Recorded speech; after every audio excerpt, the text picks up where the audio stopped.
ሰላም ውድ አድማጮቻችን፣ ይህ ያያ ስፖርት ነው። ያያ ስፖርት ላይክ፣ ሼር፣ ኮሜንት፣ ሰብስክራይብ ማድረጋችሁን አትርሱ። የመጀመሪያው መረጃችን የሚሆነው ቼልሲን የሚመለከቱ የተለያዩ መረጃዎችን ይዤ ተመልሼ መጥቻለሁ። ትራቨል ቻሎባ ላይ እንጀምራለን።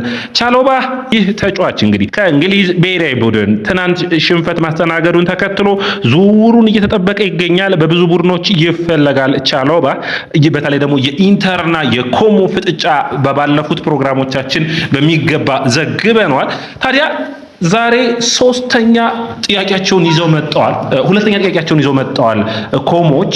ነገር ግን ዲማርዚዮ ተስማምተዋል ብሏል ከጣሊያን የሚወጡ መረጃዎች። ነገር ግን ቤን ጃኮብስ ደግሞ በቀጥታ ይህንን ሁለተኛ ጥያቄ የ30 ሚሊዮን ፓውንድ ጥያቄ ቼልሲ አልተቀበለውም የሚል መረጃን እንግዲህ ቤን ጃኮብስ ዘግቧል።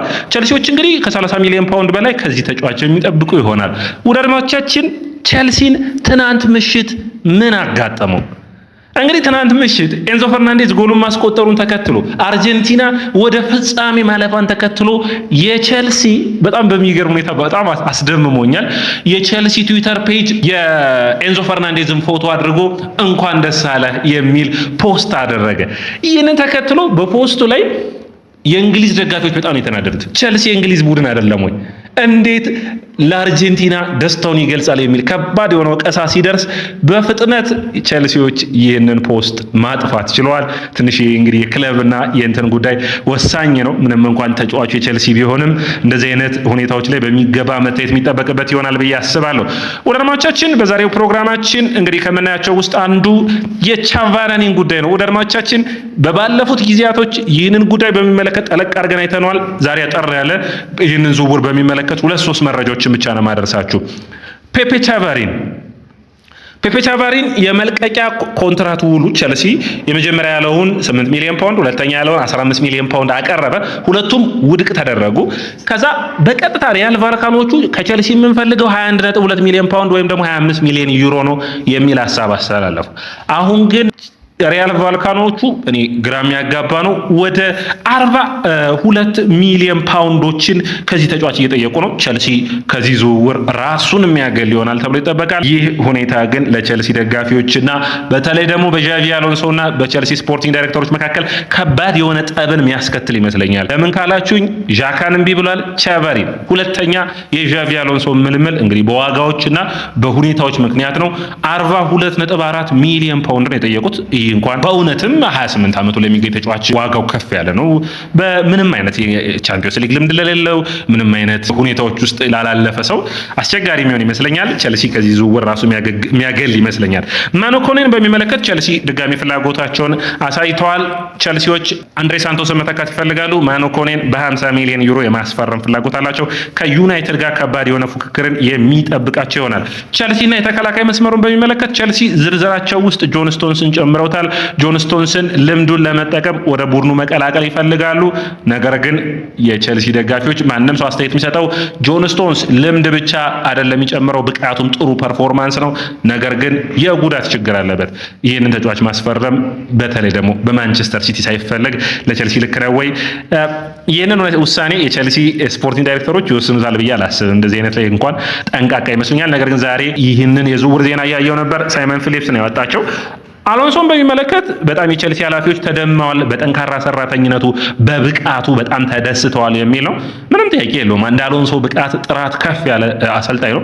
ስፔናውያን አሰልጣኞች በትጋት በቡድኖች በማሰልጠን ሂደት ውስጥ የሚደነቁ ናቸው። ማይክል አርቴታ፣ ፔፕ ጋርዲዮላ፣ አንዶኒ ራዮላ፣ ኡናይ ኤምሬ፣ ዣቪ አሎንሶ እያልን እንግዲህ ጠቅላላ ስፔኖች ተቆጣጥረውታል። ጠንካራ የሆነ የማሰልጠንና ጠንካራ የሆነ የሰራተኝነት ባህል እንዳላቸው ደግሞ በተለይ ደግሞ ከመጡበት የባስክ አካባቢ የተለመደ ነው። ዳድማዎቻችን የተለየ ጠንካራ ሰራተኝነቱ የሚጠበቅ ይሆናል። ዋናው የቼልሲ ኃላፊዎች አሰልጣኙን በሚገባ ይደግፉት የሚል ነው። ሌላኛው እንግዲህ ሳላህና ቼልሲን የሚያገናኝ ነው። ወደ ሳላህ መልሶ ወደ ቼልሲ የማምጣት ፍላጎት አለው የሚል ነው። በሊቨርፑል እንግዲህ ኮንትራቶቹን ካፈረሰ በኋላ ሳላህ በፕሪሚየር ሊግ መቆየት እድል የለውም። እነዚህ አይነት የዝውውር የላይክ ሼር ፍለጋዎች እንጂ የመሆን እድላቸው ጠባብ ነው ብዬ አስባለሁ። ጄምስና ቻሎባ ከዓለም ዋንጫ የሚመለሱ ይሆናሉ። ለቸልሲ እስከ መጨረሻው ድረስ የተፋለሙ ናቸው። እንግዲህ ጄምስ በተለይ ከጉዳት ነው የሚመለሰው የሚሆነው። የመጀመሪያዎቹን እረፍቶች የፕሪሚየር ሊግ ጨዋታዎች ላይ ላናየው የምንችልበት እድል ሰፊ ይሆናል ብዬ አስባለሁ። ማክሲም ላኳን በሚመለከት ፋብሪዚዮ ሮማኖ በትኩረት ነው እንግዲህ ቸልሲ እዚህ ላይ አተኩሩ፣ ይህ ተጫዋች ወደ ቸልሲ የመምጣቱ ነገር በየቀኑ እየተፋጠነ ነው የሚል አስተያየትን ሰጥቷል። ላኳ እንግዲህ ያ ጨዋታ የግማሽ ፍጻሜ ጨዋታ ትራውማ ነው የሚሆንበት ብዬ አስባለሁ። ሳሊባን ቀይሮት ገባ። እንዴት እንደዛ እንደተሳሳተ ግራ ገብቶኛል። ነገር ግን አንዳንዴ መርሳት የሌለብን ይህ ተጫዋች የቀኝ እግር በግራ የመሃል ሴንተር ባክ ላይ ነው። ላኳን ብዙን ጊዜ የምናውቀው በቀኝ የመሃል ተከላካይነት ስለሆነ የቦታ ሽፍት ሆኖ ትንሽ ግር ያለው ይመስለኛል። በተደጋጋሚ ተሰልፈዋል ወይ ትንሽ ውሳኔዎቹ ተቀይሮ ገብቶ ስለነበር ትንሽ የሚያሳዝኑ ነገሮች እንዳሉት ነው። በፕሪሚየር ሊጉ ግን በጣም ፕሮቨን የሆነ ተጫዋች ነው። ቸልሲ ይህንን ተጫዋች ለማስፈረም ፈጠን ያለ ውሳኔዎችን ያደርጋል ብዬም አስባለሁ። ውድ አድማጮቻችን አቺምፖንግን በሚመለከት ጠንከር ያሉ እንግዲህ አርሰናል ፍላጎት አለው የሚል ነው። እንግዲህ በባለፉት ፕሮግራሞች አንስቻለሁ። የቸልሲ ኃላፊዎች ያሉት ማንም ተጫዋች ዋጋ አለው፣ ያንን ዋጋ መክፈል የሚችል ቡድን ተጫዋቾችን ያስፈርማል የሚል ነው። ግን እንደ አቺምፖንግ ያሉ ታዳጊ ተጫዋቾችን ቸልሲ መልቀቅ አለበት ወይ የሚል ደግሞ ትልቁ ሂደት ነው። አዳዲስ ተከላካዮችን ለማስፈረም ስብስብ ውስጥ ያሉ ተከላካዮች መልቀቅ አለባቸው ብለን በኔታ ዴሳሲ ባዲያሺልን ሳሸጥ አቺምፖንግን ወደ ሌላ ቡድን መላክ የማይደረግ ነው ብዬ አስባለሁ። ዝውውሮቹ እንግዲህ አዳዲስ ነገር ከኖራቸው በሚቀጥሉት ቀናቶች ምናያቸው ይሆናል። ኤንዞ ፈርናንዴዝ እና እንዲሁም ደግሞ ቸልሲ በቀጥታ ይህንን ዜና እንየው አድማጮቻችን። ኤንዞ ፈርናንዴዝ በቀጥታ ከዣቪ አሎንሶ ጋር አውርቷል። አሎንሶን እንደሚያደንቀው ለአሎንሶ የተለየ አክብሮት እንዳለው በግልጽ አውርተዋል አድማጮቻችን። ነገር ግን አንድ በውስጥ በኩል እየተወያዩበት የሚገኙት ሀሳብ አለ የሚል መረጃ ነው ይቻሉ። ቸልሲዎች ኤንዞ ፈርናንዴዝን ለማሳመን ሙከራዎችን እያደረጉ ነው። ከላሊጋ የሚፈልግ ቡድን ከመጣ እኛ የምናቀርበውን ከሆነ ለመልቀቅ በየትኛውም ጊዜ ፍቃደኛ እንሆናለን። ወደ እንግሊዝ ፕሪሚየር ሊግ ክለቦች አትሂድ፣ ከኛ ጋር ቆይ የሚል አስተያየቶችን ዣቪ አሎንሶ በሚገባ ሙከራዎችን አድርገው ስምምነቶች ላይ ሊደርሱ የሚችሉበት እድል እንዳለ ነው። ቸልሲ አሁንም ለእንግሊዝ ፕሪሚየር ሊግ ቡድኖች መላክ አይፈልግም፣ ለአትሌቲኮ ማድሪድን መላክ አይፈልግም። ነገር ግን አትሌቲኮዎች ተጫዋቹን ማምጣት ይፈልጋሉ። እዛ ጋር ደግሞ ሲሞኔ አለ። ሲሞኔ እና አርጀንቲና ደግሞ የተለየ ትርጉም የሚሰጡት ነው። ድርድሮቹ እንደቀጠሉ ናቸው። ቸልሲ ኤንዞ ፈርናንዴዝን ማቆየት ግን በሚገባ ይፈልጋል። ተጫዋቹ ይፈልጋል ወይ? ትልቅ ሁኔታ የሚያስፈልገው ይመስለኛል። በኤንዞ ክርክርና በኤንዞ ውይይቶች መካከል በጣም አስቸጋሪ እንደሆነ ደግሞ መርሳት የለብንም። ወደ አድማጮቻችን እዚህ ጋር ትልልቅ ሀሳቦች መታሰብ የሚጠበቅባቸው ነው። ውሳኔዎቹ ምን ይሆናሉ በሚገባ ማየት የሚጠበቅብን ይመስለኛል። ኤንዞ በቸልሲ ይቆያል ወይ? አትሌቲኮስ ቸልሲ የሚፈልገውን ዋጋ ይከፍላል ወይ? እንግዲህ ትንሽ አስቸጋሪ የሚሆን ይመስለኛል። ሜቢ ከአጥቂው ከጁሊያን አልቫሬዝ ዝውውር የሚያገኙትን እዚህ ላይ ያፈሱታል ወይ?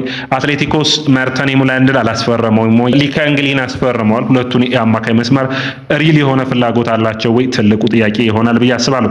ወዳጆቻችን በዛሬ ዝውውር ፕሮግራማችን እንግዲህ የፔፔ ቻቫሪን ጉዳይ ከቸልሲ ጋር የመሆን ዕድሉ ጠባብ ነው። ቻሎባ ዲማርዚዮ ሙሉ በሙሉ ተስማምቷል ብሏል። ቤን ጃኮብስ እና ከእንግሊዝ የሚወጡ ሜዲያዎች ግን ይህንን ተጫዋች ከቸልሲ ጋር እያያያዙት አይደለም። ውድ አድማጮቻችን አሁንም ቸልሲ ከ30 ሚሊዮን ፓውንድ በላይ ይጠብቃል ነው። ማኑ ኮኔ እንዲሁም ደግሞ ጆን ስቶንስ፣ አሎንሶን እንዲሁም ደግሞ ማክሲም ላኳናየን። ውድ አድማጮቻችን የያ ስፖርትን ላይክ፣ ሼር፣ ኮሜንት፣ ሰብስክራይብ ማድረጋችሁን አትርሱ።